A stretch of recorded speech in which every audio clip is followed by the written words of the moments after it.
Ave Maria, paix et joie à vous tous, frères et sœurs. Je souhaite à chacun de vous bonne préparation pour entrer dans l'année nouvelle. Que la paix de Dieu soit en vous.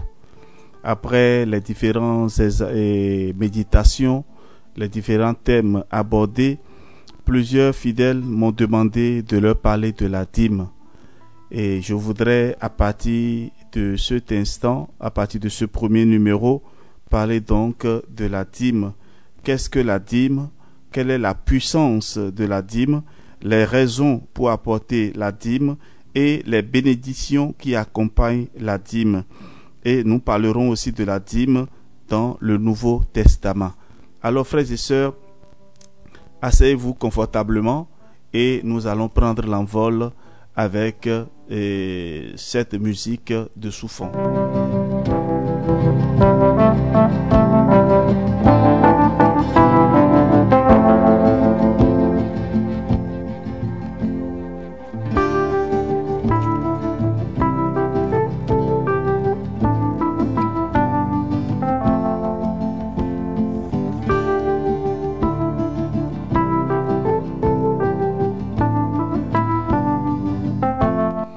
Alors, à l'introduction, frères et sœurs, je voudrais d'abord vous dire que ce que je partagerai avec vous n'est pas exhaustif.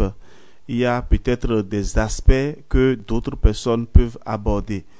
Mais ici, la raison fondamentale de cet enseignement, de cette méditation, c'est d'amener les fidèles à comprendre que tout ce que le Seigneur nous donne, le Seigneur a droit à une part de reconnaissance.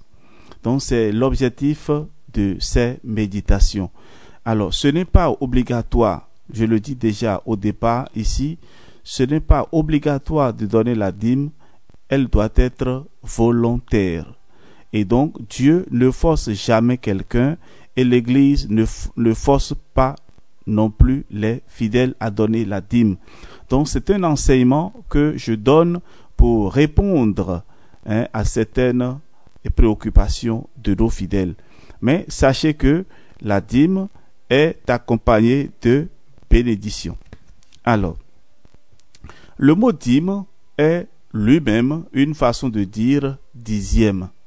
Donc, que nous utilisions le mot dîme ou dixième, nous faisons référence au principe de donner 10% à Dieu et à sa cause. La dîme est un des principes établis par Dieu pour ceux qui l'adorent et qui ont confiance en lui. Apportez à la maison du trésor toutes les dîmes, afin qu'il y ait de la nourriture dans ma maison. Mettez-moi de la sorte à l'épreuve, dit Yahvé, l'Éternel des armées, et vous verrez si je n'ouvre pas pour vous les écluses des cieux. Si je ne répands pas sur vous la bénédiction en abondance. Alors vous allez lire Malachie 3, verset 10. Donc c'est le livre du prophète Malachie qui nous parle déjà de l'importance de la dîme. Malachie 3, verset 10. C'est un élément crucial de notre relation avec Yahvé. Ce n'est pas le plus facile à exécuter pour la chair humaine. Il est beaucoup plus facile de se lever et de prier, de chanter des louanges à Dieu et même de tendre la main et d'offrir notre service bénévolement plutôt que de se priver de 10% de tout ce que nous avons gagné pour le service de Dieu. Cependant, les principes de Dieu ne sont pas basés sur ce que nous aimons ou n'aimons pas.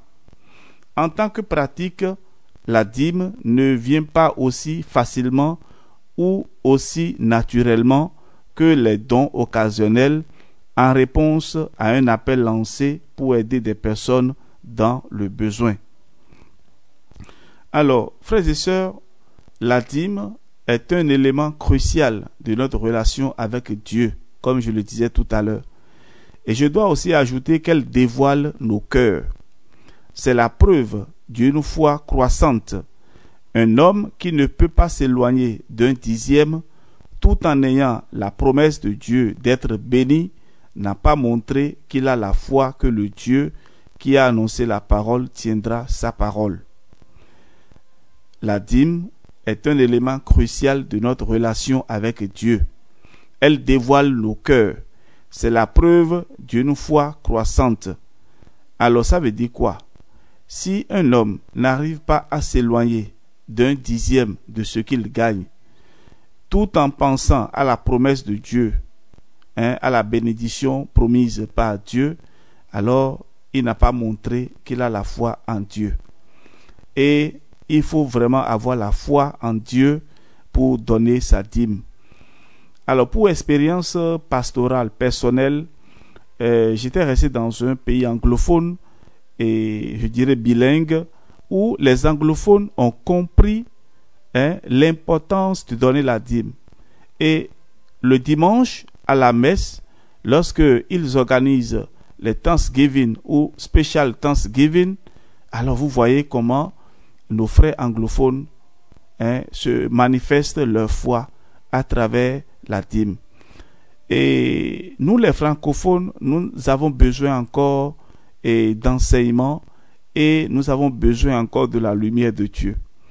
Alors ceux qui ont fait l'expérience m'ont demandé de parler de la dîme.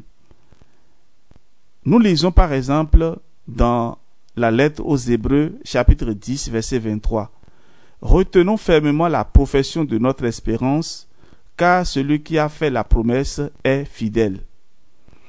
Nous lisons aussi dans la première lettre de Saint Paul aux Thessaloniciens, chapitre 5, verset 24, « Celui qui vous a appelé est fidèle, et c'est lui qui le fera. » Apporter la dîme nous rappelle que Dieu est le propriétaire de tout ce que nous sommes et possédons. Imaginez un père qui se gare dans un petit restaurant au bord de l'autoroute parce que son fils a faim. Il lui achète une portion de frites bien chaude, met le plat devant son fils et s'assoit pour regarder son fils manger. Alors que le fils est en train de manger son repas délicieux, le père décide juste de prendre une frite pour la manger. Imaginez maintenant le fils qui s'écrie « Ah père, c'est ma frite, si tu en veux, va t'en acheter. » Ce fils aura oublié qu'avant que son père n'ait pourvu, il n'avait rien. Et maintenant que le père en demande une seule, il s'indigne. Apporter sa dîme prouve que nous nous confions au fait que Dieu nous donnera bien plus que ce qu'il nous demande d'apporter. Apporter la dîme est un commandement de Dieu. Nous lisons dans le livre de Lévitique, chapitre 27, verset 30. Toute dîme de la terre, soit des récoltes de la terre, soit du fruit des arbres, appartient à l'Éternel. C'est une chose consacrée à Dieu. Nous lisons plus loin, toujours dans le livre de Lévitique, chapitre 27, verset 32.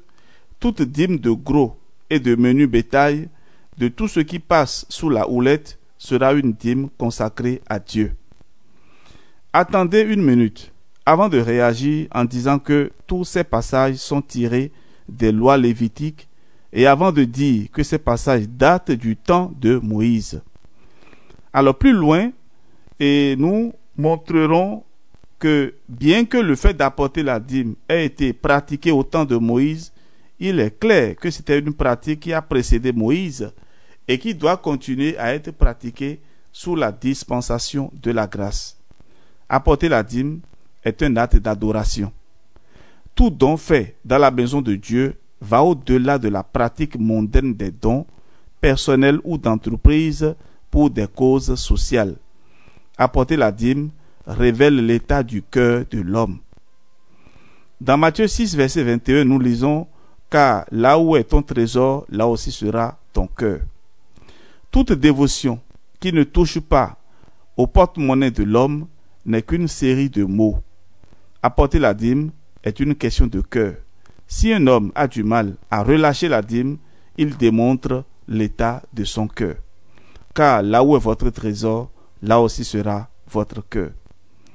Frères et sœurs, la dîme est sainte. Pourquoi? Nous lisons dans Lévitique chapitre 27, verset 32. Toute dîme de gros et de menu bétail, de tout ce qui passe sous la houlette, sera une dîme consacrée à l'Éternel Dieu. Elle est sainte parce que pour Dieu, c'est un principe qui traverse les Écritures de la Genèse à l'Apocalypse. Tout ce qui ouvre la matrice, toute première chose ou le premier dixième appartiennent à Dieu. C'est ce qui le rend saint. La dîme est la méthode de Dieu pour racheter le reste. Elle n'est appliquée qu'en utilisant le pur pour racheter l'impur. Tu rachèteras avec un agneau tout premier-né de l'âne, et si tu ne le rachètes pas, tu lui briseras la nuque. Tu rachèteras aussi tout premier-né de l'homme parmi tes fils. Nous lisons dans Exode 13, verset 13. Chers amis, Dieu considère également le premier fruit comme la racine qui gouverne tout ce qui reste. Dans Romains 11, verset 16, nous lisons ceci. Or, si les prémices sont saintes, la masse l'est aussi. Et si la racine est sainte, les branches le sont aussi. La première portion de votre labeur ou revenu représente sa totalité. Ce que vous faites du premier fruit détermine de ce qui arrivera au reste. C'est pour cela que Dieu demande toujours, et dans l'Ancien et le Nouveau Testament, que le premier de tout, c'est-à-dire premier enfant, premier fruit, première semence, premier revenu, lui soit présenté, car cela représente la portion du Seigneur. Si le premier n'est pas dédié au Seigneur, il est voué à la destruction.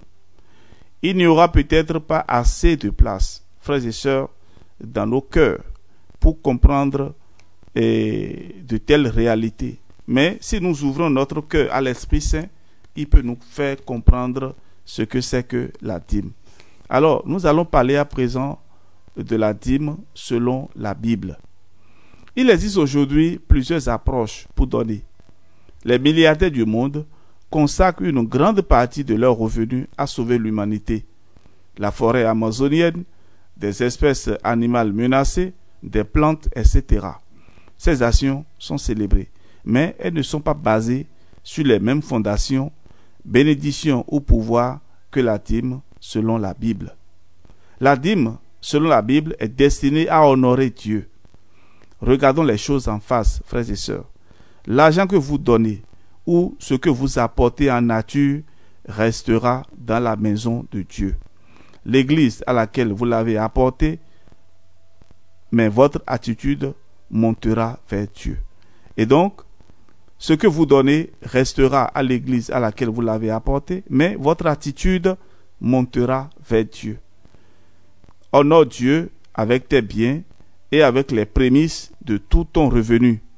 Alors tes greniers seront remplis d'abondance et tes cuves regorgeront de moût. Proverbe 3, 9 et suivant. Le premier mot dans Proverbe chapitre 3 verset 9 est honore. L'honneur est l'état du cœur, l'attitude du donneur. S'il y a une attitude de déshonneur, ce que vous donnez restera sur terre et le déshonneur montera à Dieu. S'il y a une attitude d'honneur, cela provoque l'action de Dieu. Ce que vous faites avec le dixième, le premier détermine ce qui arrive au reste. Si il n'est pas donné avec foi et que ce n'est pas le dixième, alors c'est peut-être simplement une offrande. Nous n'apportons pas la dîme parce que nous voulons simplement répondre aux besoins sociaux du monde. Ce n'est pas le but initial auquel la dîme était destinée, comme nous le verrons plus tard. Nous l'apportons parce que nous marchons dans la foi et l'obéissance à Dieu. Nous apportons la dîme parce que nous honorons le Dieu qui a dit de le faire. Nous ne donnons pas la dîme seulement quand ça nous arrange. Si vous pouvez donner votre dîme quand vous ne savez pas ce qu'il adviendra de la balance, ça c'est marcher dans la foi. Ainsi, lorsque le premier fruit ou la dîme est donnée dans la foi, Dieu réprimande le dévoreur. Cette action de donner permet alors la rédemption de ce qui reste. Les anges sont libérés pour voir ce que vous avez fait de votre premier-né. votre premier gain, votre premier fruit et votre dîme, afin de gérer ce qui reste dans votre main et dans votre vie. Alors ce qui arrive à votre premier affecte le reste. Lorsque les 10% rédempteurs du passé sont donnés, des bénédictions suivront. Alors, frères et sœurs, je m'arrête là et j'espère que vous avez compris. Et comme je le disais à l'introduction de cette méditation, et les fidèles qui ont fait l'expérience de la dîme et qui ont reçu d'abondantes bénédictions de la part du Seigneur m'ont demandé de vous en parler. Et moi-même, je peux vous dire que j'ai été témoin d'une dame qui a fait son témoignage à l'église. Et elle avait un jour entendu parler de la dîme et elle était venue me voir pour dire à mon père, comment je peux donner la dîme? Je dis, c'est la 10e partie de ce que vous gagnez. Et elle me dit, je n'ai pas de revenus fixes, cela dépend. Je dis, c'est à vous de calculer. Alors elle me faisait savoir que son mari est un agronome. La dame qui a fait ce témoignage, et elle était dans le forum, si elle est encore là, elle va comprendre tout de suite que c'est d'elle que je parle. Son mari est agronome et souvent il fait des missions. Il va pour des missions à l'extérieur du pays où ils habitent. Alors je lui ai dit, entends-toi bien avec ton mari et vous donnez la dîme de ce qu'il gagne et de ce que toi aussi tu gagnes. Et c'est comme ça qu'ils ont commencé. Depuis des années, ils avaient prévu construire leur maison. Ils n'ont pas pu. Alors cette année, le mari était allé en mission et il est revenu avec les frais de mission. Et ils ont dégagé la dîme. En ce moment, nous étions en train de faire des cotisations à l'église et pour la construction d'une chapelle. Alors elle me dit, voilà ce que mon mari a rapporté de la mission. Et ils ont déposé leur dîme. Et je leur ai donné la bénédiction. Le mois qui suit, ils ont commencé les travaux. Ils avaient un terrain acheté quelque part et ils n'avaient pas encore les moyens pour commencer la construction. Et le mois qui suit, avec ce que son mari a gagné de la mission, son mari lui a dit de trouver en même temps des ouvriers, des techniciens pour commencer les travaux. Et c'est ainsi qu'ils ont commencé. Dans l'espace de 6 mois, ils ont pu réaliser les gros travaux et il restait maintenant la finition. Donc ils sont arrivés jusqu'à la toiture. Donc il restait donc les portes et fenêtres. Et la dame m'a appelé pour dire, mon père, voilà donc ce que le Seigneur nous a accordé. Venez pour bénir. J'ai dit, ça c'est une bonne action. Donc nous sommes allés sur le terrain et nous avons béni. Et je lui ai demandé, mais est-ce que vous avez béni le terrain avant de commencer? Il m'a dit oui. Il y avait un prêtre ami qui était de passage et qui a béni. Et il a mis la médaille miraculeuse aux 4 coins de la maison. J'ai dit, mais bravo, félicitations. Et donc moi je suis venu pour bénir lorsqu'ils ont fini les gros travaux. Et j'ai demandé au Seigneur de leur accorder les moyens nécessaires pour finir et la construction.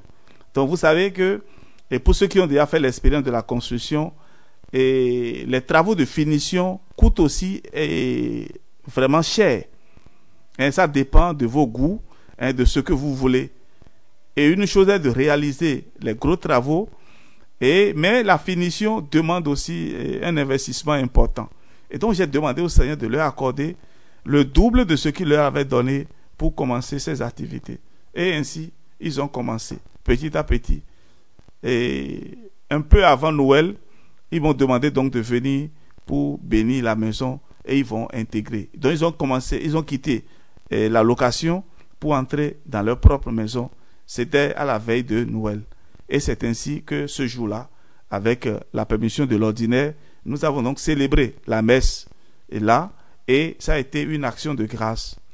Et tout le monde était rempli de l'Esprit Saint ce jour-là, parce que nous avons tellement chanté. Et cela m'est resté vraiment à l'esprit, et je voudrais donc partager cette expérience avec vous. C'est la foi qui doit déterminer nos actions. Demandez la bénédiction, surtout quand vous donnez la dîme. Demandez au prêtre la bénédiction. Et surtout si vous avez des projets, demandez qu'il bénisse vos projets. Je m'arrête là. Nous allons continuer demain et je parlerai de le but de la dîme et je parlerai aussi des raisons donc pour donner la dîme et les bénédictions. Que le Seigneur soit votre joie et qu'il vous délivre de tout péché, qu'il vous délivre de tout envoûtement et surtout qu'il vous délivre de la paresse. Au nom du Père et du Fils et du Saint-Esprit. Amen.